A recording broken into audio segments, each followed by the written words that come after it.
알렉상드르 디마의 몬테크리스토 백작. 결혼식을 하루 앞둔 한 청년이 있었습니다. 사랑하는 여인이 있었고 선장이 될 미래도 있었습니다. 그런데 그날 밤 그는 감옥으로 끌려갔습니다. 죄명은 반역죄.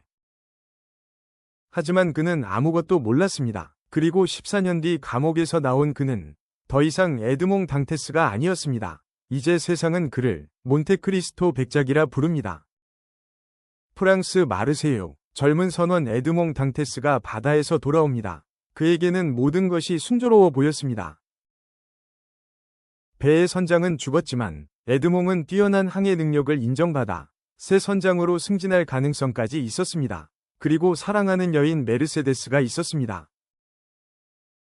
둘은 곧 결혼할 예정이었습니다. 20도 조금 넘은 젊은 청년에게 사랑, 직업, 미래, 모든 것이 손에 들어온 듯했습니다. 그런데 사람의 인생은 때때로 가장 행복한 순간에 가장 잔인한 문을 열어젖힙니다.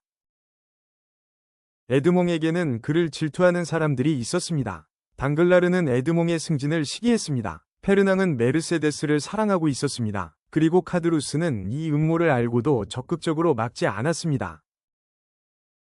당글라르와 페르낭은 에드몽을 반역자로 몰아갈 편지를 꾸밉니다. 그런데 여기서 문제가 하나 더 생깁니다. 에드몽은 배에서 죽어가는 선장의 부탁으로 나폴레옹의 편지를 전달받았던 것입니다. 그 사실을 이용하면 그를 정치범으로 만들 수 있었습니다. 신고가 들어갑니다. 에드몽은 체포됩니다. 에드몽은 자신이 곧 풀려날 것이라고 생각합니다. 왜냐하면 자신은 아무것도 모르기 때문입니다. 그런데 사건을 맡은 검사 빌포르가 편지를 확인합니다.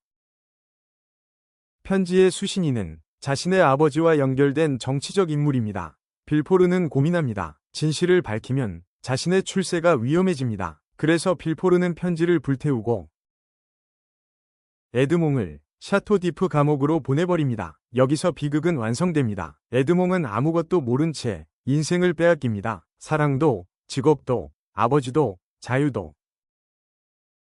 에드몽은 감옥에서 기다립니다. 곧 나가겠지. 하지만 아무도 오지 않습니다. 시간이 흐릅니다. 1년, 5년, 10년. 그리고 어느 순간 에드몽은 깨닫습니다. 아무도 나를 구하러 오지 않는다. 절망합니다. 죽으려고도 합니다. 그런데 바로 그때 벽 너머에서 이상한 소리가 들립니다. 쿵, 쿵, 누군가 감옥벽을 뚫고 있었습니다. 그 사람의 이름은 파리아 신부. 오랜 세월 감옥에 갇힌 학자였습니다. 파리아는 지식이 엄청났습니다. 역사도, 철학도, 외국어도, 정치도 알고 있었습니다. 그리고 에드몽에게 묻습니다. 네가 왜 여기 있는지 알고 있느냐? 에드몽은 모릅니다. 파리아는 사건을 하나씩 추적합니다. 그리고 마침내 결론을 내립니다. 너는 누명을 쓴 것이다. 에드몽은 처음으로 자신의 불행에 이유가 있었다는 것을 알게 됩니다. 그리고 더 놀라운 일이 있습니다. 파리아는 엄청난 보물의 위치까지 알고 있었습니다. 이탈리아 몬테크리스토 섬에 숨겨진 보물. 두 사람은 함께 탈출 계획을 세웁니다. 하지만 파리아가 갑자기 쓰러집니다. 죽음을 앞둔 파리아는 에드몽에게 보물의 위치를 알려줍니다. 그리고 마지막으로 말합니다. 네가 그 보물을 갖게 된다면 그것을 어떻게 사용할지는 네가 결정해야 한다. 파리아가 죽습니다. 에드몽은 다시 혼자가 됩니다. 하지만 이번에는 다릅니다. 그에게는 지식이 있습니다. 그리고 목적이 있습니다. 에드몽은 기회를 잡습니다. 죽은 파리아의 시신으로 위장되어 감옥 밖으로 던져질 순간 자신이 시신 대신 포대 속에 들어갑니다. 첨벙, 에드몽은 바다로 뛰어듭니다. 14년 만에 자유입니다. 그는 구조됩니다. 그리고 마침내 몬테크리스토 섬으로 향합니다. 동굴, 파리아가 알려준 장소. 에드몽이 땅을 파기 시작합니다. 그리고 금화, 보석, 보물, 엄청난 재산이 눈앞에 나타납니다. 이제 에드몽은 부자가 된 것이 아닙니다. 세상에서 가장 강력한 무기를 얻은 것입니다. 돈, 정보, 그리고 14년 동안 쌓인 기억. 그는 새로운 신분을 만듭니다. 몬테크리스토 백작. 당글라르는 거대한 은행가가 되어 있었습니다. 페르낭은 군인이 되어 귀족의 지위를 얻었습니다. 빌포르는 성공한 검사로 출세했습니다. 카드루스 역시 과거의 일을 알고 있었습니다.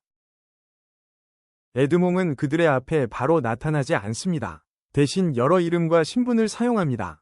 영국인, 신부, 사업가, 그리고 마침내 몬테크리스토 백작. 그는 그들의 욕망을 연구합니다. 그리고 그 욕망을 이용해 스스로 무너지게 만듭니다. 카드루스는 에드몽을 배신한 사실을 알고 있었습니다. 하지만 그는 침묵했습니다. 에드몽은 자신이 누구인지 직접 밝히지 않고 카드루스가 욕심을 부리도록 상황을 만들어갑니다. 돈을 줬던 카드루스는 범죄에 다시 손을 대고 결국 자신의 탐욕 때문에 파멸합니다. 에드몽은 깨닫습니다. 복수는 칼로 하는 것이 아니었습니다. 사람의 욕망을 건드리면 사람은 스스로 자기 무덤을 팝니다. 페르낭은 에드몽의 약혼녀였던 메르세데스를 빼앗았습니다. 그리고 전쟁에서의 공적을 이용해 귀족이 되었습니다. 하지만 에드몽은 그의 과거를 추적합니다. 페르낭이 과거에 저지른 배신과 비열한 행적을 세상에 드러냅니다. 명예로 쌓은 인생이 하룻밤 사이에 무너집니다. 그리고 메르세데스는 마침내 깨닫습니다. 몬테크리스토 백작의 정체, 에드몽, 당신이었군요. 가장 복잡한 사람은 빌포르입니다. 그는 에드몽을 직접 감옥에 넣은 사람입니다. 그런데 에드몽은 단순히 그를 죽이지 않습니다. 빌포르의 과거에 숨겨진 비밀을 파고듭니다. 가족 내부의 욕망과 범죄가 드러나고 빌포르가 가장 소중하게 여겼던 명예와 가족의 질서가 무너집니다. 빌포르는 정신적으로 붕괴합니다. 에드몽은 복수를 거의 완성합니다. 그런데 바로 여기서 복수의 칼끝이 에드몽 자신을 향하기 시작합니다. 처음 에드몽은 생각했습니다. 나는 정의를 실현하고 있다. 하지만 사람들이 하나둘 무너집니다. 무고한 사람들까지 고통을 받기 시작합니다. 아이들까지 피해를 입습니다. 그 순간 에드몽의 마음에 균열이 생깁니다. 나는 정말 정의를 실현하는 것인가? 아니면 내가 신이 심판자라도 된 것처럼 행동하고 있는 것은 아닌가? 14년 동안 자신을 지탱해준 복수라는 목표가 처음으로 흔들립니다. 에드몽은 자신이 모든 것을 통제할 수 있다고 생각했습니다. 하지만 인간의 삶은 계산표처럼 움직이지 않습니다. 복수에는 반드시 대가가 따릅니다. 그는 마지막 순간에 깨닫습니다. 복수는 과거를 되돌려주지 못한다는 것, 14년의 감옥 생활도, 잃어버린 아버지도, 메르세데스와 함께하지 못한 청춘도 돌아오지 않습니다. 그래서 에드몽은 마지막에 복수보다 용서와 새로운 삶을 향해 방향을 틉니다. 그리고 사랑하는 젊은 연인, 막시밀리안과 발렌틴에게 행복한 미래를 열어줍니다.